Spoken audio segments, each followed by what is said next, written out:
Hi hello നമസ്കാരം. ഞാനിന്ന് സംസാരിക്കുന്നത് എൻ്റെ പേരൻസിനെ കുറിച്ചിട്ടാണ്. അപ്പോൾ അവർ ഏകദേശം ഏജ് എന്ന് പറയുന്നത് 65, 60 അങ്ങനെയാണ് രണ്ടുപേരും ഒരു ഏജ് വരുന്നത്.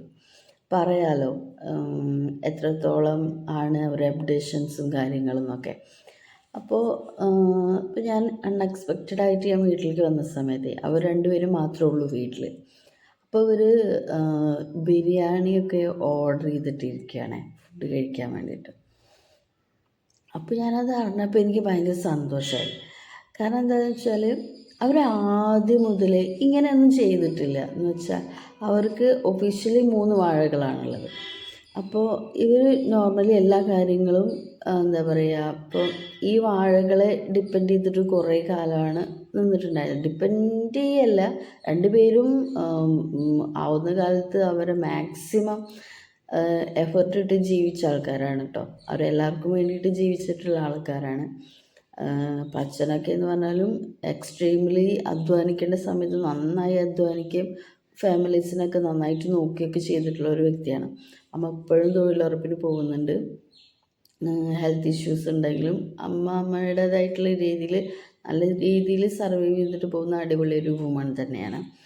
ഇപ്പോൾ ഞാൻ പറയുന്നത് എന്താണെന്ന് വെച്ചാൽ, ഇപ്പോൾ അവർ ഒറ്റയ്ക്ക് എന്ന് വെച്ചാൽ ഇവരിപ്പോൾ എന്തെങ്കിലും കാര്യം ചെയ്യുകയാണെന്നുണ്ടെങ്കിൽ ഇവർ വരട്ടെ, എല്ലാവരും ഉണ്ടാവട്ടെ, അങ്ങനെയൊക്കെ ചിന്തിക്കുകയും അങ്ങനെയൊക്കെ പ്രവർത്തിക്കുകയും ചെയ്തിട്ട് അങ്ങനെ ലൈഫ് ലീഡ് ചെയ്ത് തരുന്ന രണ്ടുപേരാണ്.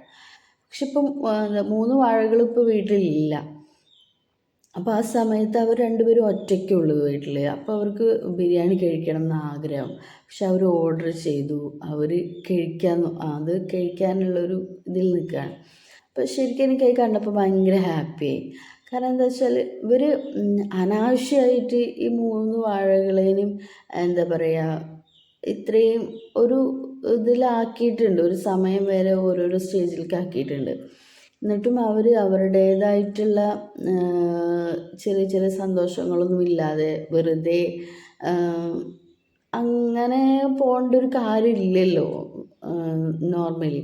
ഇപ്പോൾ ഒരു സമയം കഴിഞ്ഞാൽ എന്നല്ല, ഇപ്പോഴത്തെ ഉള്ള എല്ലാവരും ചിന്തിക്കുക എന്താ, നമുക്ക് നമ്മളേതായിട്ടുള്ള ഹാപ്പിനെസ് ഉണ്ടാവണം, നമ്മൾ ഉണ്ടാക്കിയെടുക്കണം. ഞാൻ എന്നെ സന്തോഷിപ്പിക്കാൻ എനിക്ക് കഴിയണം. അല്ലാന്നുണ്ടെങ്കിൽ നമ്മൾ മെൻ്റലി എന്താ പറയുക, ഭയങ്കര സ്ട്രെസ്സാവും എന്നാണ് ഞാൻ വിചാരിക്കുന്നത്. എന്ന് വെച്ചാൽ നമ്മളിപ്പോൾ നമുക്ക് ചെയ്യാൻ കഴിയാത്ത കാര്യങ്ങൾ വേറൊരാൾ ചെയ്യുമ്പോൾ നമ്മൾ ഫ്രസ്ട്രേറ്റഡ് ആവും. അപ്പോൾ അങ്ങനെയാണ് പല കാര്യങ്ങളിലും ഈഗോ പ്രശ്നങ്ങളും കാര്യങ്ങളൊക്കെ വരുന്നത്. ഇപ്പോൾ നമ്മൾ ഹാപ്പി ആവേണ്ട കുറേ കാര്യങ്ങൾ നമ്മൾ നമ്മളെ തന്നെ ഹാപ്പി ആക്കി എടുക്കണം. എങ്കിൽ മാത്രമേ ഉള്ളൂ നമ്മൾ ബാക്കിയുള്ളവരും ഇപ്പം എന്തെങ്കിലും ഹാപ്പിനെസ് കണ്ടെത്തുവാണ്, അവരുടെ ഇഷ്ടങ്ങൾ ജീവിക്കുകയാണെന്നുണ്ടെങ്കിൽ നമുക്കൊരു ഫ്രസ്ട്രേഷൻ വരാതെ നമുക്ക് മൂവ് ഓൺ ചെയ്യാൻ പറ്റുള്ളൂ.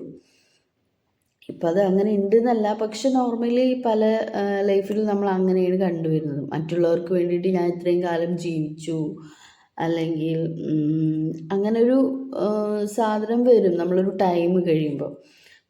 ഇപ്പം നമ്മളെ ലൈഫിൽ നമുക്കിഷ്ടമുള്ള കാര്യങ്ങൾ ചെയ്യുക, നമ്മളെക്കൊണ്ട് ചെയ്യാൻ പറ്റുന്ന കുറേ കാര്യങ്ങൾ ചെയ്യുക എന്നുള്ളത് ഇമ്പോർട്ടൻ്റ് ആയിട്ടുള്ള കാര്യം തന്നെയാണ്.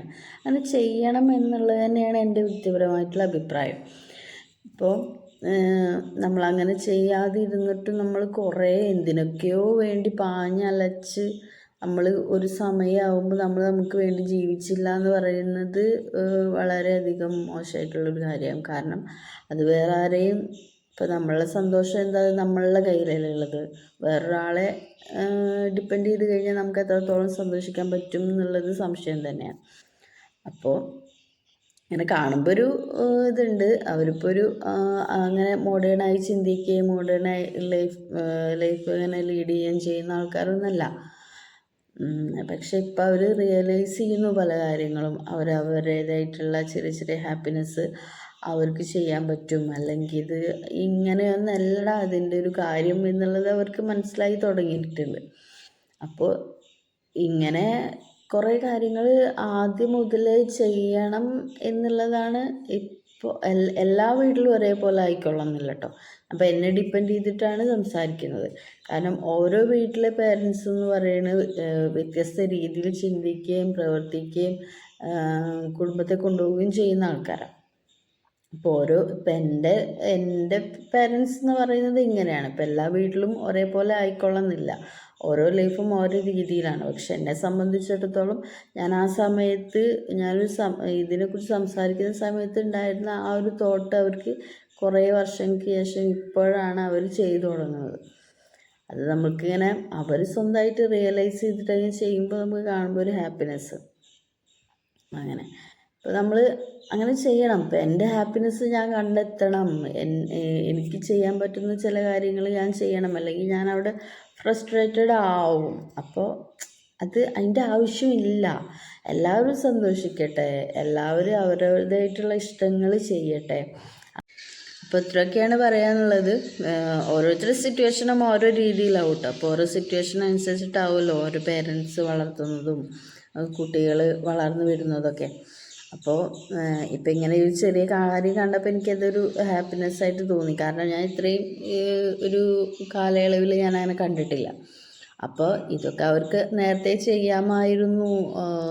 നമ്മൾ അനാവശ്യമായിട്ട് നമ്മുടെ സന്തോഷങ്ങൾ ഇതിനൊക്കെ വേണ്ടി ഇല്ലാതാക്കേണ്ട ആവശ്യമില്ല എന്നുള്ളൊരു തോട്ട്.